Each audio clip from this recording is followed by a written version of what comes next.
everyone, welcome to Pavni Study Point. So here we are with new trick position of letters A to Z. Yes, to understand alphabet based analogy, you should know कि कैसे हम letters को position देते हैं, कैसे हम आसानी से ये बता सकते हैं कि एन किस पोजीशन पे लाई करता है या ओ किस पोजीशन पे लाई करता है। क्योंकि जब एग्ज़ाम में आपसे अल्फ़ाबेट बेस्ड एनालॉजी पूछी जाएगी तो डेफिनेटली आपको पोजीशंस लेटर्स की पता होनी चाहिए। अल्फ़ाबेट बेस्ड एनालॉजी को समझने के लिए और ऐसे और भी बहुत से टॉपिक्स हैं जिसमें पोजीशंस ऑफ लेटर्स बहुत बड़ा रोल प्ले करता है। तो आज हम सीखेंगे कैसे हम ए टू जेड के लेटर्स की जो नंबरिंग है उसको आसानी से और इजी वे में याद रख सकते हैं। तो अब हम स्टार्ट करते हैं ए से, जहाँ से हमारा स्टार्टिंग है अल्फ़ाबेट की A B C D. Right, A B C D बहुत कॉमन है, आपको पता है। ए की पोजीशन 1 होगी, बी की 2 होगी, सी की 3 होगी और डी की 4 होएगी। ये तो हो गई कॉमन चीज़, ये तो किसी को भी मालूम है। राइट, अब हम बढ़ते हैं आगे। 26 लेटर्स, उनमें से कोई भी ऐसा लेटर नहीं होगा जिसको आप सेकंड्स में ना बता पाओ कि कहाँ इसकी पोजीशन लाई करती है। तो 4 तो हमारे क्लियर है। अब जो ट्रिक हमें याद रखनी है वो है 2 वर्ड्स। अगर ये 2 वर्ड्स हमें याद हैं तो कई लेटर्स हमारे कवर हो जाएंगे उसमें। सी आप ये वर्ड एक है EJOTY। अगर आपको ये वर्ड याद है ईजोटी करके एक वर्ड, इसको आपको कुछ नहीं करना है। इसकी नंबरिंग याद करने के लिए आपको सिर्फ 5 के 5 मल्टीपल्स याद रखने हैं और इसके नीचे नीचे लिख देने हैं 5, 10, 15, 20, 25। ये लीजिए, इन 5 लेटर्स की नंबरिंग आपको याद हो गई। अगर आपको ईजोटी याद है, उसके नीचे आपने 5 के मल्टीपल्स लिखे और आपके EJOTY की पोजीशन जो है वो सॉल्व हो गई।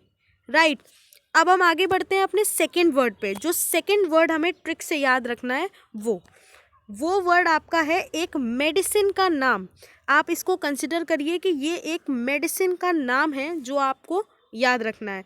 और जैसे होती है ना पैरासीटामोल, ऐसे ही करके और भी बहुत सारी मेडिसिन्स होती हैं जिनके नाम थोड़े वियर्ड भी होते हैं। राइट, तो अब हम देखेंगे ये नाम हमको याद रखना है, बस एक मेडिसिन का ही नाम समझ के, या आप खाली ये वर्ड याद रखो तो आपका काम बन जाएगा। इतने लेटर्स की नंबरिंग आपको मिल जाएगी। तो अब देखो यहाँ पे CFILORUX,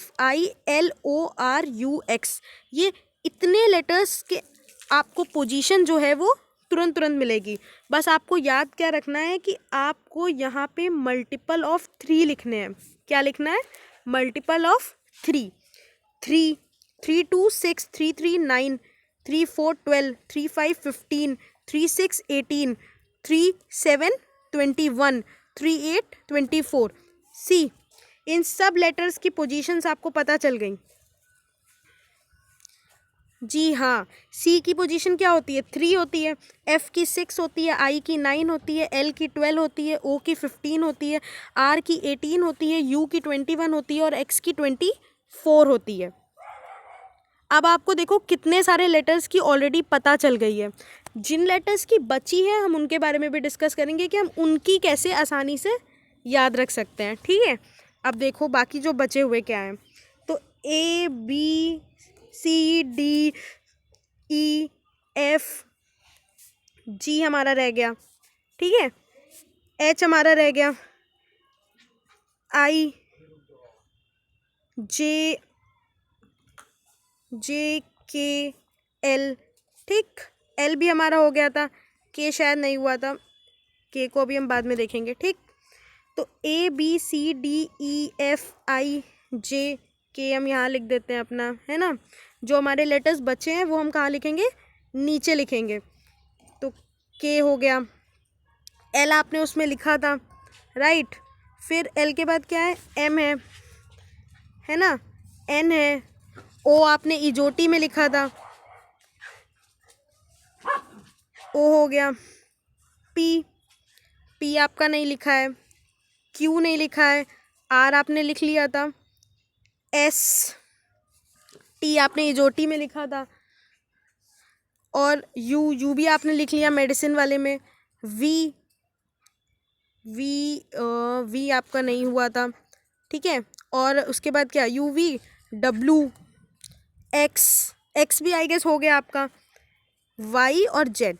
इतने लेटर्स आपके सिर्फ नहीं हुए थे, बाकी सारे लेटर्स तो हमने इजोटी और वो CFI लॉरेक्स एक मेडिसिन का नाम है, उसमें मल्टीपल ऑफ 3 आप लिखोगे, आपको सारे लेटर्स पता चल जाएंगे। अब देखो ये इतनों का कैसे निकालेंगे। ये देखो जी, पहला जी में आप देखो, जी के नीचे ये जो डंडी है ना, इसको लंबा खींच दो तो ये क्या बना रही है, 7। इसका मतलब जी की पोजीशन क्या है, 7 है। जी की पोजीशन 7 है। अच्छा, एच देखो, एच को अगर आप बस ये डॉट्स लगा दो तो ये क्या दिख रहा है, ये बनता हुआ दिख रहा है 8। तो मतलब एच का मतलब है कि वो 8 पोजीशन पे आता है, करेक्ट। अच्छा, अब देखो कि के और एल को कैसे याद रखेंगे। के एल तो अच्छा पता है हमें, के आपका होता है 11। के आपका क्या होता है 11। अब ये एम क्या है, एम का मतलब है मेरा तेरा, मेरा तेरा। तो एम का क्या पोजीशन आई, 13। एम की पोजीशन आई 13। और एम एन तो आपको पता ही आसपास होते हैं, तो अगर एम 13 है तो एन क्या होगा, 14 होगा ऑब्वियसली, राइट। अच्छा, अब देखो पी। अब पी और क्यू को कैसे याद रखोगे। पी और क्यू को मतलब कि एक पी 16 साल का एक प्रिंस है, 16 साल का एक प्रिंस यानी पी 16 साल का प्रिंस जिसने 17 साल की क्वीन से शादी कर ली। इससे आपको क्या याद रहेगा, पी और क्यू की नंबरिंग कि 16 साल के प्रिंस ने 17 साल की क्वीन से शादी कर ली। तो पी और क्यू की नंबरिंग क्लियर हो गई। अब बचा हमारा S, V, W, Y, Z. अब ये जो एस है इसको आप कैसे याद रखोगे। एस को हमने SC से रिलेट किया कि जो SC ST होते हैं इनमें कितना डिफरेंस होता है, इनमें 19 से 20 का डिफरेंस होता है। तो S और T को याद रखने के लिए हमने क्या किया कि 19-20, तो S की पोजीशन किस पे आ गई, 19 पे आ गई। S किस पे आया, 19 पे, और T किस पे आया, 20 पे। तो इजोटी से भी हमें पता है T 20 पे है, और अगर SC ST से भी हम याद रखें तो ये 19-20 का फ़र्क होता है SC और ST में, राइट। अच्छा, अब देखो V, W और Y और Z। तो Y और Z तो आपको लास्ट लेटर्स हैं, ऑब्वियसली पता है कि Z 26 पे आता है, Y 25 पे आता है। अब W का मतलब आप समझो वर्क, W से वर्क। और कोई इंसान 24 घंटे तो काम कर नहीं सकता, तो 24 घंटे नहीं करेगा मतलब 1 घंटा लेस करके कितना हुआ, 23। तो W किस पोजीशन पे आया, 23। UVW, U का मतलब होता है 21, जो आपने CFI लॉरेक्स में U निकाल लिया था 21, है ना।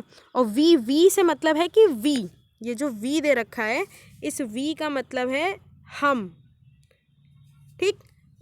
हम दो, हमारे दो, ये कॉन्सेप्ट जो होता है उसी कॉन्सेप्ट से V एक्चुअली जाना गया है। आप कोई भी ट्रिक बना दीजिए, 2 तो 2 तो वहाँ से V हमको मिल गया, ठीक। तो अब ये A से Z की जो नंबरिंग है, आई होप आपको समझ में आ गई हो कि कैसे हमने इसको निकाला कि A से Z के अगर हमें लेटर्स जानने हो तो अगर एक बार ये ट्रिक हमारे माइंड में सेट हो गई तो हम अपनी पोजीशंस लेटर्स की कभी भी नहीं भूलेंगे, और यही हमें हेल्पफुल होगी हमारे अल्फ़ाबेट बेस एनालॉजी के क्वेश्चंस को सॉल्व करने में। तो आई होप आपको ये ट्रिक समझ में आई हो। नेक्स्ट वीडियो में हम अपोजिट लेटर्स कैसे ट्रिक से याद रखेंगे वो डिस्कस करेंगे। Thank you.